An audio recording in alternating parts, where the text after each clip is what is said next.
다섯 가지 부의 비밀, 법칙, 원칙 이렇게 되어 있는데요. 이것은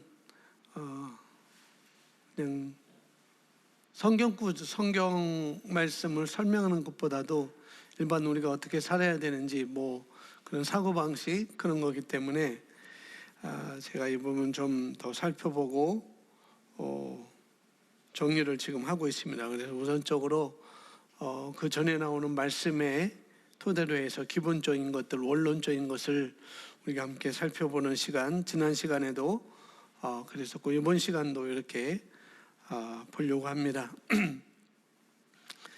자, 보시면은 이렇게 질문을 하고 있어요. 당신은 구원 받으셨나요?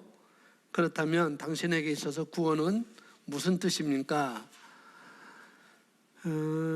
그래서 여기 나와 계시지만은 또 예배에 지금 참석하고 계시지만은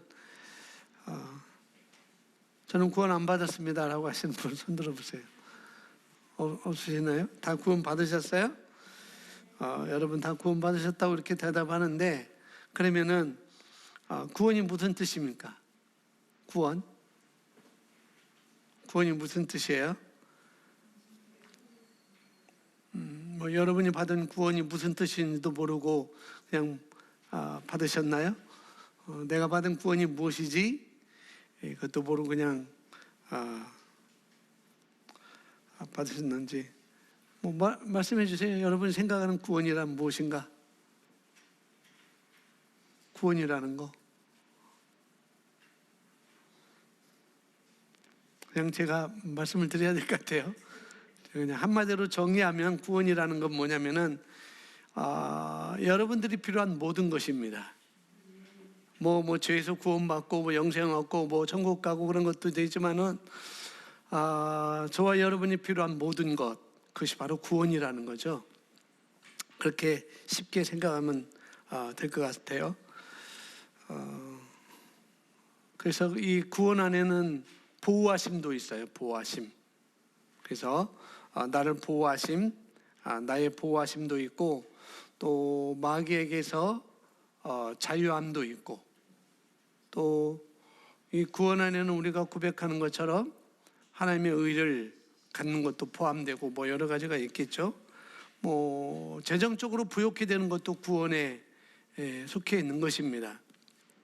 또 죄에서 벗어나는 것도 그렇고요. 또 이제 질병에서 벗어나는 것도 그렇고,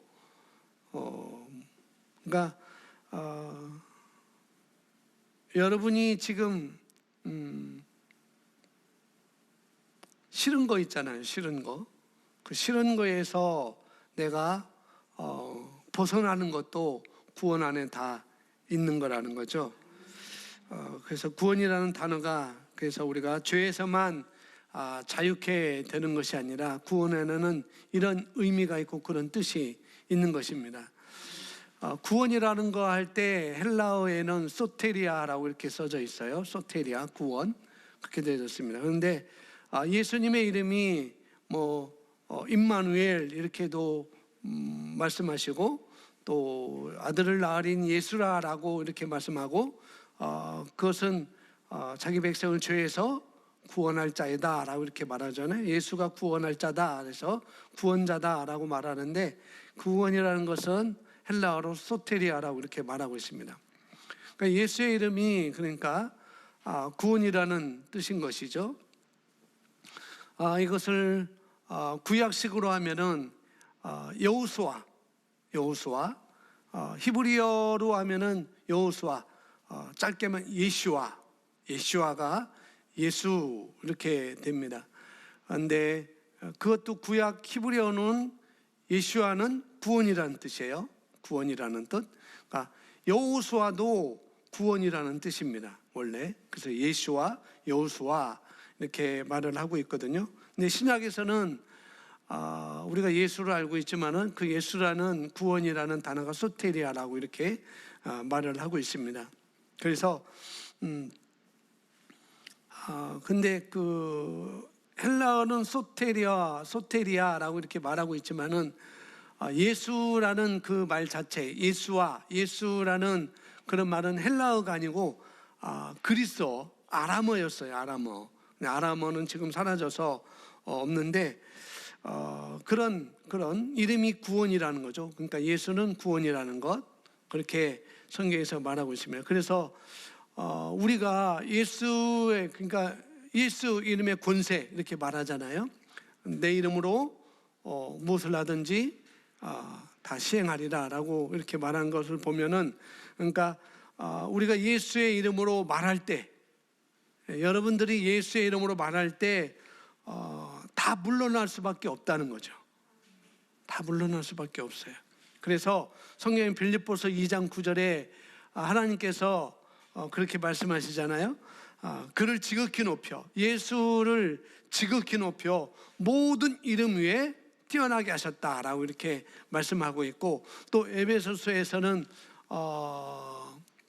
모든 무릎을 그의 이름에 예수의 이름에 다 무릎을 꿇게 하셨다, 복종하게 했다, 굴복하게 하셨다, 이렇게 또 사도 바울은 그렇게 말을 하고 있습니다.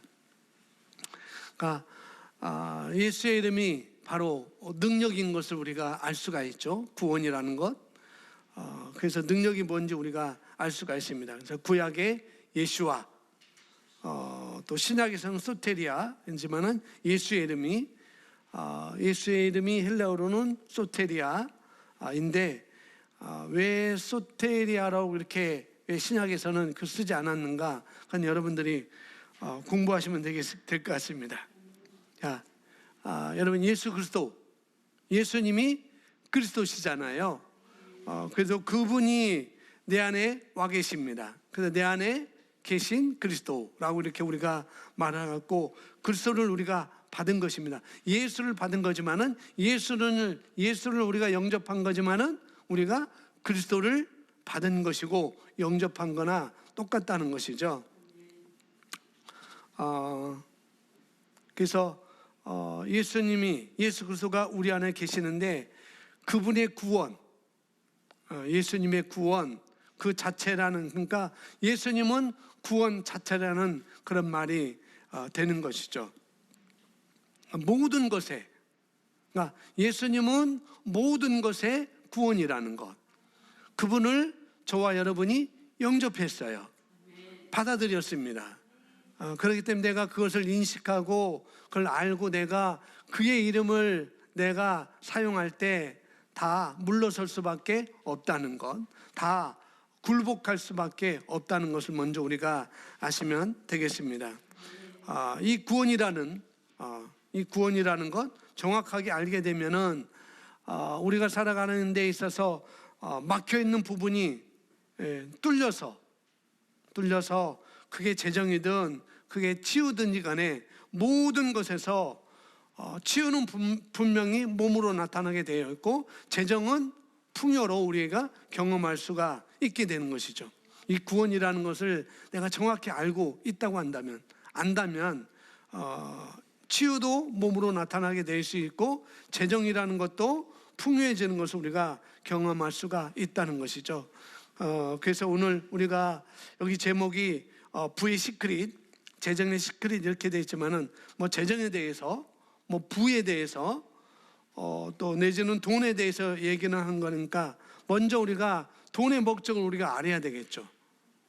이 돈이 이 세상에 있는 목적이 이 돈이 이 세상에 있는 것이 왜 있는 것이고, 내가 왜 그 돈을 내가 벌려고 땀을 흘려야 되는지, 그런 목적을 먼저 우리가 알아야 되겠습니다. 그래서 고린도후서 9장은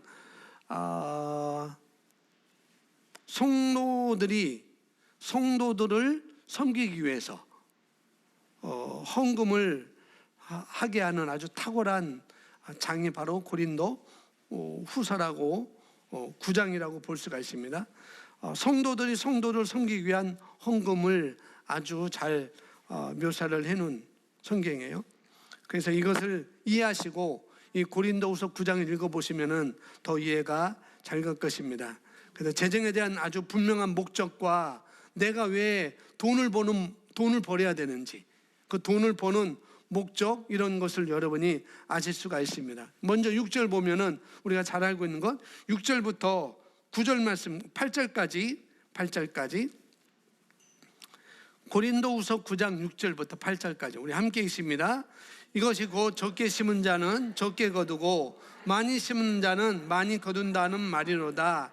각각 그 마음에 정한 대로 할 것이요 인색함으로나 억지로나 하지 말지니 하나님은 즐겨내는 자를 사랑하시느니라.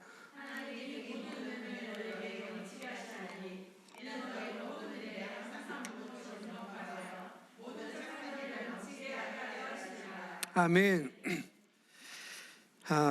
여기 8절에 보니까 하나님이 능히 모든 은혜를 넘치게 너희에게 넘치게 하시나니. 자, 여러분 여기 나오는 대로 모든 은혜를 능히 넘치게 받고 싶으세요? 안 받고 싶으세요?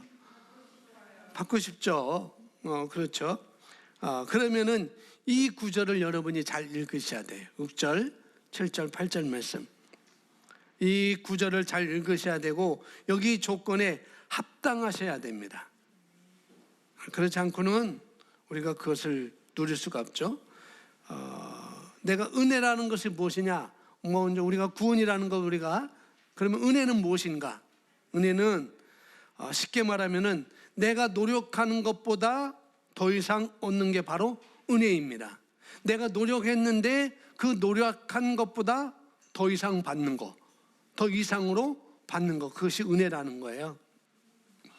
어떤 사람이 회사에 들어갔어요. 근데 이 사람이 회사에 들어갔는데 전날에 술을 먹었어요. 전날 술을 너무 많이 먹어가지고 아침까지 술이 깨지지 않는 거죠. 그래서 아직 취한 상태로 출근을 했어요. 그러다 보니까 취한 상태로 출근을 하고 비틀비틀거리니까 또 실없는 소리를 많이 하니까 경비원이 이 사람을 제지하고 좀 나쁜 말을 했습니다. 그래서 이 사람이 이 회사 사원인데 왜 그러느냐, 나 내 사무실 가야 된다. 그런데도 경비가 자꾸 뭐라고 하니까 그래도 잘해서 자기 사무실 갔는데 이 사람이 거기서 자기 분을 삭히지 못한 거죠. 너무 화가 난 거죠. 술도 취했었고 아직도 그래서 이 사람이 화가 나가지고 화장실 가서 밀대걸레 봉을 꺼내가지고 화장실에 있는 형광등을 다 깨버려요. 그리고 복도에 있는 형광등을 다 깨버리고 사무실에 있는 것을 다 깨버려요. 그러고 이제 하루 지나고 이제 퇴근하고 그 다음 주일도 여전히 주일날 술을 열심히 먹고 월요일날 또 출근했는데 여전히 이 사람이 여전히 봉걸레를 가지고 쇠 전등 켰네 하고 또 다 깨버리는 거예요. 그리고 마지막 주간에는 이 사람이 정신을 차렸어요. 맨정신으로 이제 자기 일을 하는데 이제 월급을 받아야 되잖아요. 월급날인데 이 사람이 불안한 거죠. 어떻게 불안했느냐? 내가 한 것은 하나도 별로 없는데, 내가 한 일은 형광등 깬 것밖에 없는데, 나는 이제 월급도 깎이게 될 것이고, 웬만하면은 이제 회사도 잘릴 것 같다 라고 했는데, 월급 봉투 보니까 그대로 월급이 더 있고 봉투를 하나를 더 주는 거예요. 보너스를. 자기가 한 것이 없는데 바로 은혜가 바로 그런 거라는 거죠. 여러분 그렇다고 교회 등 깨그러 다니고 그러면 안 돼요. 은혜가 무엇인지 쉽게 설명을. 내가 한 것도 없는데 내가 한 것 그 이상으로 받는 것이, 보상받는 것이 바로 은혜라고 말씀을 제가 드리는 거예요. 그래서 지금 고린도후서 9장 6절, 7절, 8절에서 쉽게 말하면 돈 얘기를 지금 하고 있는 거예요. 헌금 얘기하고 있고 더 노골적으로 하면 돈 얘기를 하고 있는 것입니다. 바울이 지금 고린도후서 9장은 처음부터 끝까지 돈에 대해서 쭉 얘기를 하고 있습니다. 그러면서 노력한 것보다 더 많이 너희가 얻게 된다. 너희가 노력한 것보다 더 얻게 된다. 그것을 너희가 받고 싶지 않느냐라고 고린도 교회 성도들한테 얘기를 하고 있고, 또 우리에게도 얘기를 하고 있는 것이죠. 그래서 첫 번째 여기 질문을 제가 써놨습니다. 하나님께서 주시는데, 하나님께서 해주시는데 그렇게 하는 이유가 뭐냐는 거죠. 우리를 모든 일에 항상 모든 것이 넘치게 해서 넉넉하게 풍성하게 부욕해 하시는데, 그 일이 뭐냐면은 모든 착한 일을 넘치게 하려 하심이요라고 말하고 있습니다. 그 이유가 뭐라고요? 모든 착한 일을 넘치게 하기 위해서. 그러니까 돈 버는 목적은, 하나님께서 우리에게 재정을 주시는 목적은 바로 여기에 있다는 거죠. 내가 돈을 버는 일은 어디에 목적을 두는가? 하나님의 그 모든 착한 일을 넘치게 하기 위해서 내가 돈을 버는 목적이 있다는 거예요. 여기 도대체 모든 일이 몇 번이 들어갈까요? 모든 일이. 여기 모든 착한 일이라고 이렇게 성경에 나와 있지만은, 착한 일이라고 번역된 건 뭐냐면 하나님의 일을 말하는 것입니다. 착한 일이 뭐라고요? 하나님의 일을 말씀하고 있는 거예요. 선한 일, 착한 일, 하나님의 일. 뭐 쟤는 너무 착해, 쟤는 너무 안 착해, 쟤는 못돼서, 그런 의미가 아니고, 착한 일이라는 것은 바로 하나님의 일을 하는, 그것을 말하고 있는 것입니다. 첫 질문에 답을 아시겠죠? 왜 하나님께서 해주시는데 그렇게 하는 이유가 뭐냐는 거죠. 그것은 하나님의 일을 하기 위해서, 하나님의 그 일을 우리가 넘치도록 하기 위해서 하나님께서 우리에게 돈이라는 것을 우리가 주시는 것이고, 또 우리가 버는 목적도 여기에 있어야 된다는 거죠. 두 번째, 모든 일에 몇몇 가지, 모든 일에 몇몇 가지 일입니까? 모든 일입니까? 예, 모든 일이죠. 하나님의 나라를 위해서 우리가 그렇죠. 하나님의 일을 위해서 사역하는 어떤 단체가 있어요. 뭐 우리 미라클에서는 마다가스카르 그 사역에 한다고 하는데, 그렇죠? 언제 성탄절 한다고 했나요? 이번 주 한다고 그랬는데, 부모님들 돈 주지 마세요. 자기들이 하게끔 해야 돼요. 엄마, 이번 주일날 우리 미라클에서 마다가스카르 사역하는데 우리 미라클에 동참하게 됐어. 그러니까 엄마 1,000원 주세요 라고 하면은 뭐라고요? 주라고요? 주지 말라고요? 줘야 돼요. 왜 주지 말아야 돼요? 주는데 조건이 있어야 돼요. 어떤 조건? 노동을 시키시기 바랍니다. 뭘 시키라고요? 노동. 일주일 내내 청소시키세요. 일주일 내내 방 닦으라고 하든지, 거실 닦으라고 하든지, 청소기 돌리라고 하든지, 심부름을 시키든지, 쓰레기를 버리라고 하든지, 음식물을 버리라고 하든지. 왜? 노동을 해야 되거든요. 그냥 주면은 아이들이, 제가 백만장자의 시크릿 책을 읽고 있어요. 이번 주에 오늘까지 다 아마 읽을 겁니다. 거기에서 왜 이 성년이 되고서도 왜 이 사람들이 부에 대해서, 돈에 대해서 그렇게 부정적이고, 왜 그렇게 가난한 삶으로, 가난한 사고방식으로 사느냐, 세 가지를 얘기해요.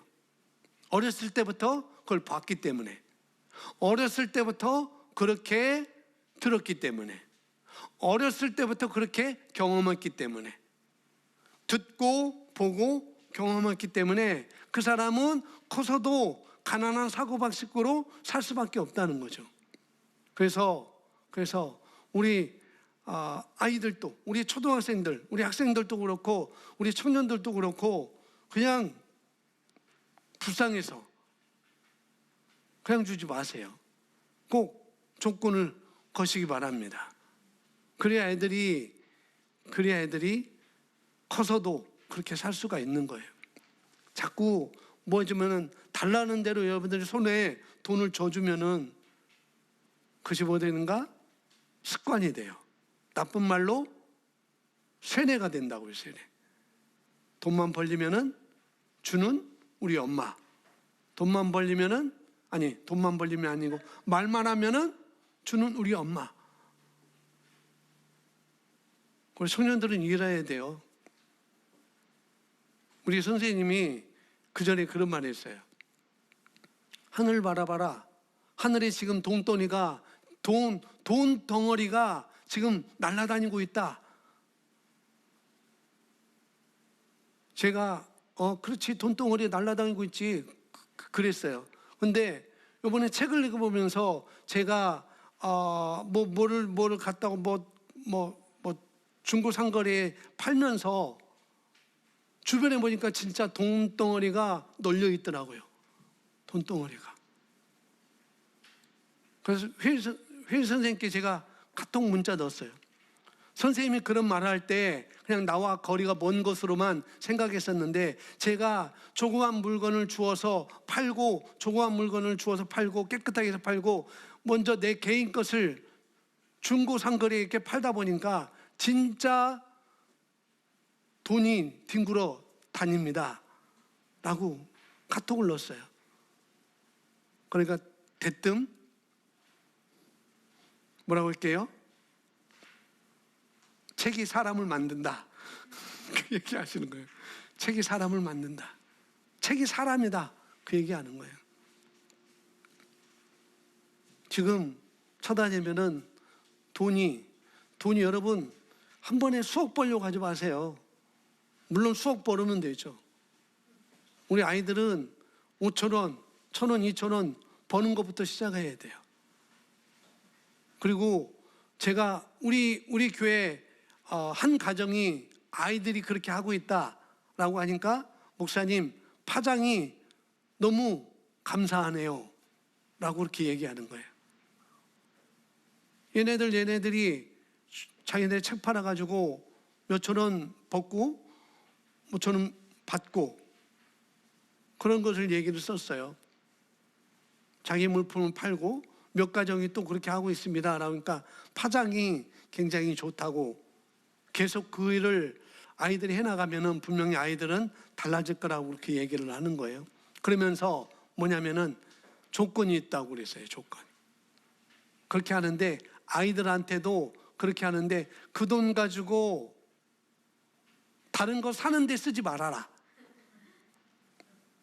내가 중고문품을 가지고 이걸 가지고 구해서 팔았어요. 돈이 생겼잖아요. 이 돈 가지고 다른 거 사지 말라는 거예요.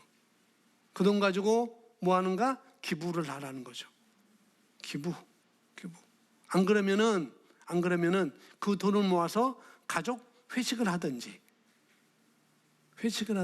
근데 다른 것, 이것이니까 다른 거 사야 되지. 그것은 경제 원리에 안 맞는다는 거죠. 그래서 어렸을 때부터 그런 거 하면은 기부하는 쪽이 더 아이들한테 더 효과적이고 얻는 것이 많을 거다라고 이렇게 피드백을 저한테 해주셨습니다. 바로 그런 거죠. 바울이 지금 내가 노력하는 것보다 더 얻고 싶으냐? 그러면서 돈 버는 이유가 어디 있느냐? 그 말을 하면서 도대체 그 일하는데 몇몇 가지냐라고 이렇게 말합니다. 모든 일에 몇몇 가지인가? 아니다. 모든 일이다. 모든 일에 하나님은 그렇게 해주기를 원하신다는 거죠. 우리에게 넘치게 하시고 풍요케 하시고 은혜를 주시고 그렇게 하신다는 거죠. 그래서 하나님 나라를 위해서 어떤 사역하는 단체, 마다가스카르, 거기에 우리가 헌금하려고 했다면은 그냥 주지 말라는 거죠. 좋은 일인데 그냥 하는 사람과 내가 땀 흘려서 내가 뭔가 노동을 해서 그 가치에 두고 거기에 한 사람은, 한 어휘들은 전혀 다릅니다. 삶이 다를 것이고 마음이 다를 거예요, 분명히. 그래서 그런 쪽으로 하는 게 더 저는 좋다고 생각합니다. 그래서 내가 헌금하고 싶다, 내가 그런 일에 내가 헌금하고 싶다라는 그런 마음이 들 때마다 그렇지, 마다가스카르에 성경책 하나 보내는 것, 거기에 교육시설, 의료시설 하나 짓는 거에 내가 헌금을 해야 되겠다라고 그렇게 마음 먹었어요. 그런데 정작 보니까 뭐예요? 돈이 없는 거야. 돈이 없는 거야. 돈이 없으니까 이번에는 넘어가야지, 그러지 말라는 것입니다. 그렇게 마음 먹었으면은 그 일을 하기 위해서 내가 행동을 옮겨야 된다는 거죠. 지금 없으니까 다음에 하면 되지, 그게 아니라 지금 없으니까 그걸 하기 위해서 내가 어떤 일을 할 때 하나님은 그 일에 대해서 은혜를 주신다는 거예요. 그 일에 더 넘치게 주시는 하나님이라는 거죠. 그러니까 방향이 다른 거죠. 그래서 우리가 지난주에 지난 수요일 날 맨 마지막에 우리가 축복의 통로라고 그랬잖아요. 우리가 통로가 돼야 된다고 그랬잖아요. 나중에 그것을 설명하겠지만은 바로 그런 것입니다. 바로 그래요. 내가 이번에는 넘어가야지, 그렇게 생각하지 않고 어떻게 해요? 그 생각이 들 때마다 헌금을 할 수 있어야 된다는 거예요. 그렇게 하실 수 있게 하나님께서 은혜를 베풀어 주신다고 성경은 여기 8절에서 말하고 있습니다. 그런 마음 가진 자에게 은혜를 베풀어 주신다는 거예요. 그런 마음을 갖지 않으면 은혜는 없는 것이고, 그런 마음을 가지면 은혜를 베풀어 주신다는 것. 세 번째 보면은 모든 일에 항상 모든 것이 넉넉하여, 몇 가지만 넉넉합니까? 예. 또 모든 것이 넉넉하여 몇몇 착한 일입니까? 아니요. 모든 착한 일을 하게 하는데 어떻게 하는가? 그 질문을 계속하고 있습니다. 넘치게. 제가 그냥 경제적으로 액수를 말해볼까요? 내가 마다가스카르의 그 사역에 내가 딱 10,000원은 해야 되겠다, 50,000원 해야 되겠다, 우리 아이들은 10,000원도 가능하겠죠. 내가 10,000원 해야 되겠다. 그렇다고 한다면은 그러면은 그보다 넘친다는 하나님은, 그보다 넘치게 하나님은 은혜를 베풀어 주신다는 거예요. 우리가 그 일을 할 때. 아멘.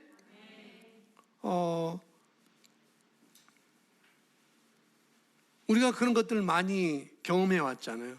드럼을 우리가 클래식이 있었지만은 전자드럼을 사기 위해서 우리가 또 여러분이 거기에 마음을 두고 그런 일에 하고자 할 때 어떻게 해요?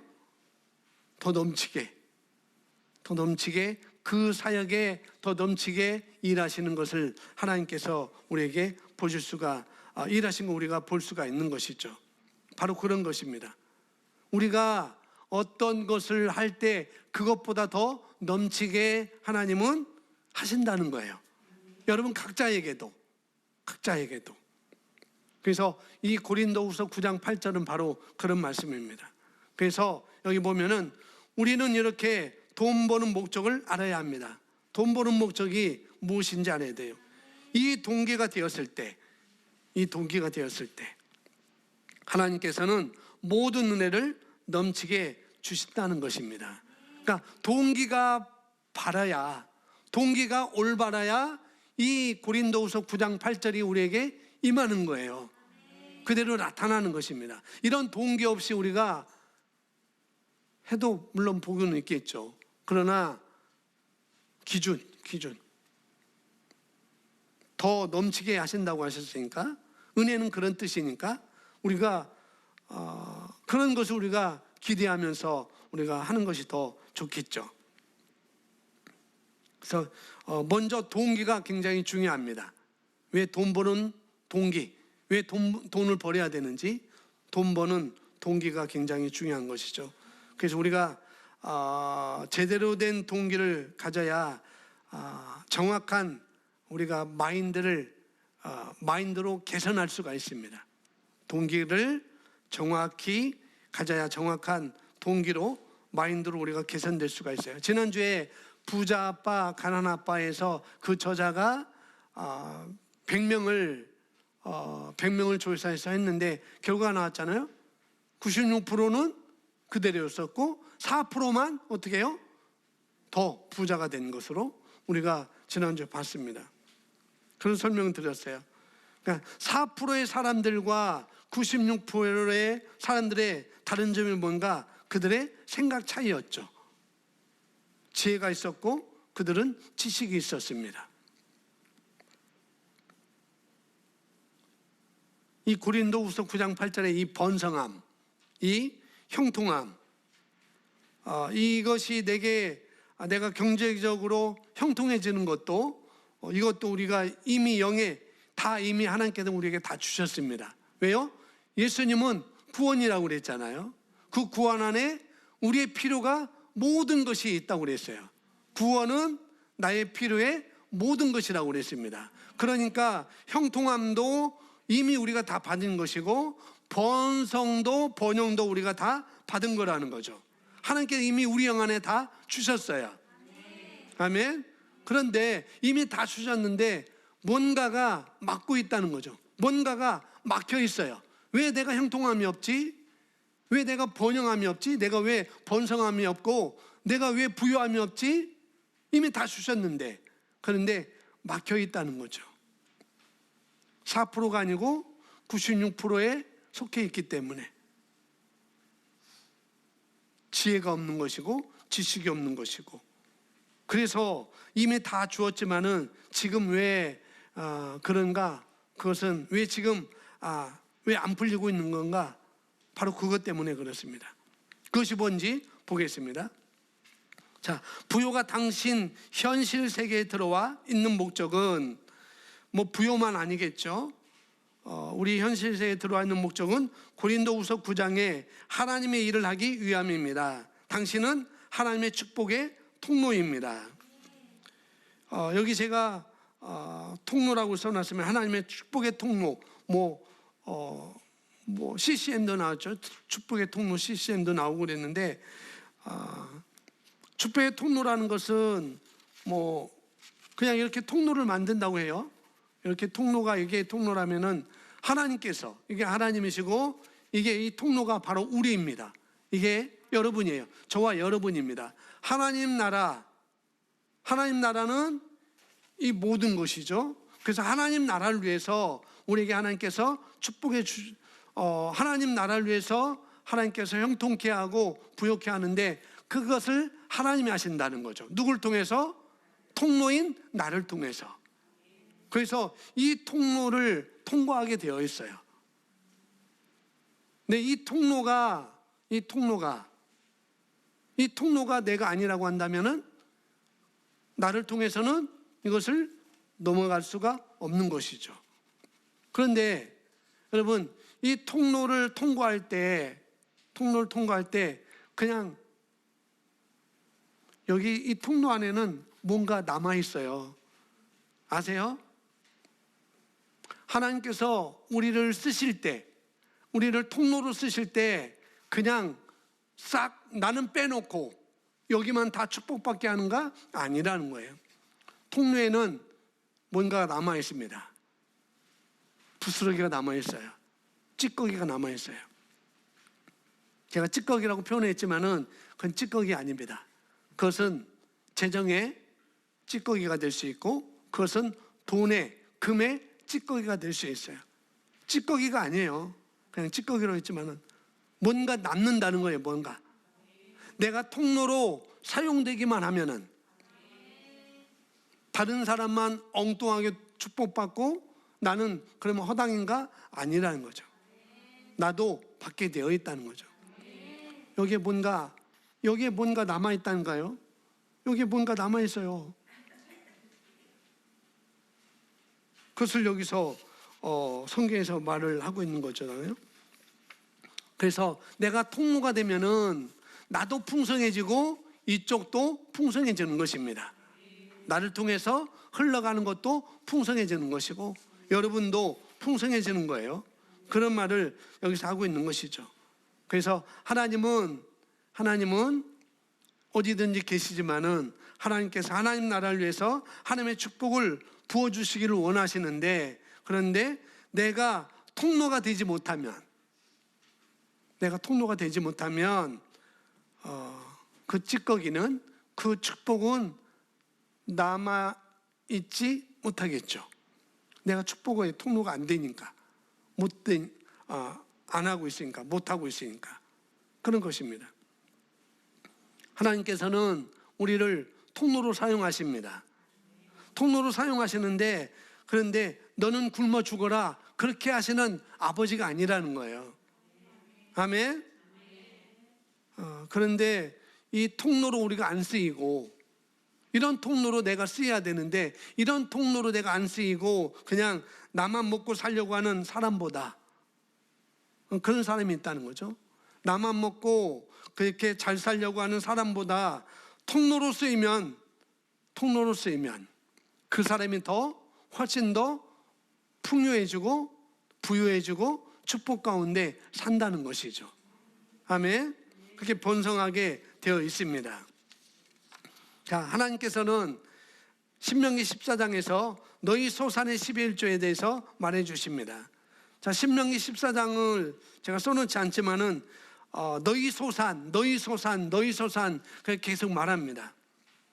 너희 소산의 11조를 이렇게 하고, 너희 소산의 11조를 이렇게 하고, 너희 소산의 11조를 이렇게 하고, 10개라면은 11조는 그 중에 10의 1은 이렇게 하고, 또 10의 1은 이렇게 하고, 10의 1은 이렇게 하고, 10의 1은 이렇게, 다 하나님께서는 다 분류를 다 해 놓으셨다는 거예요.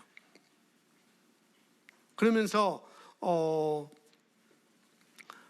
우리가 고린도후서 9장을 봤는데, 고린도전서 16장입니다.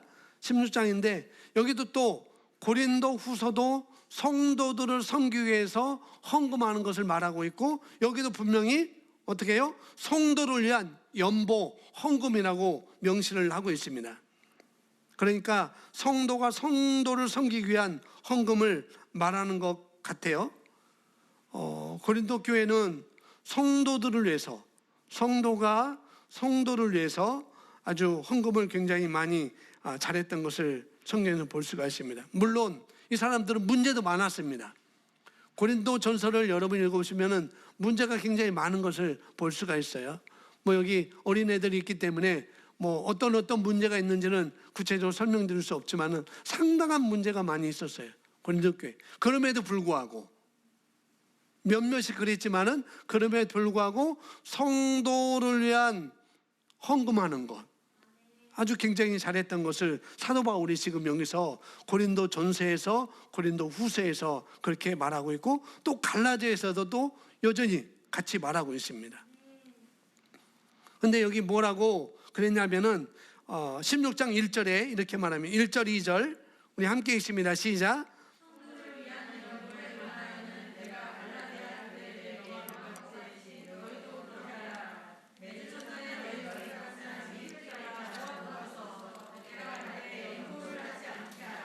아멘. 이게 뭐냐면은 너희 수입이, 우리가 수입을 얻잖아요. 수입을 얻는데 그러면 여기 보니까 성도를 위한 연보에 관하여 내가 갈라디아 교회들에게 명한 것 같이 너희도 그렇게 하라 하면서 매주일이겠죠? 매주일 첫날에, 그러니까 그 주의 첫날에 거기에서 헌금을 일단 딱 준비하라는 거예요.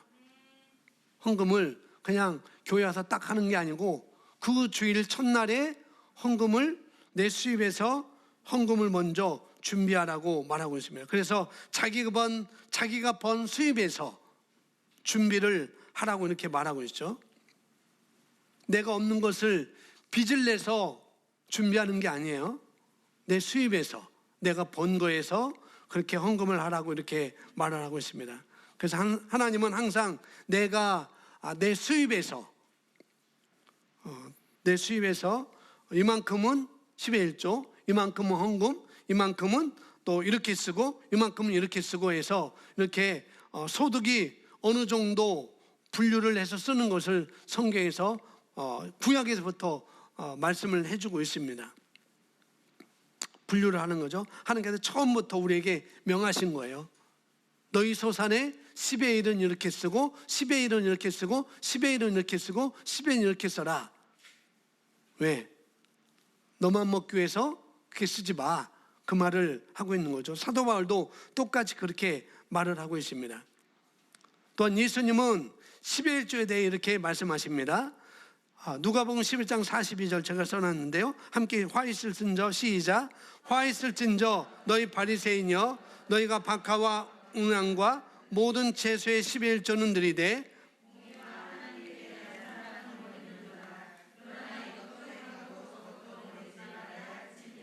아멘. 신약에는 이 10의 1조에 대해서 여러 번 나오잖아요. 10의 1조는 2번 나옵니다. 신약에서는 예수님께서 한 번 말씀하셨어요. 예수님. 그런데 누가복음에 나오고 마태복음에 나와요. 근데 같은 말씀입니다. 2번 나오는 것 같지만은 한 가지 사건을 그렇게 말하고 있거든요. 여기 누가복음에 말씀하고 있는데 예수님께서 그 바리새인들에게 채소의 10의 1조, 다른 성경에는 근체의 10의 1조라고 이렇게 되어 있어요. 근체의 10의 1조 그렇게 되어 있는데 여기 우리 개정성에는 잘 써요. 채소의 10의 1조를 드리되, 채소의 10의 1조를 드리되. 그러니까 부모님을 공경하는 문제에 대해서 예수님은 말씀하면서 또 뭐예요?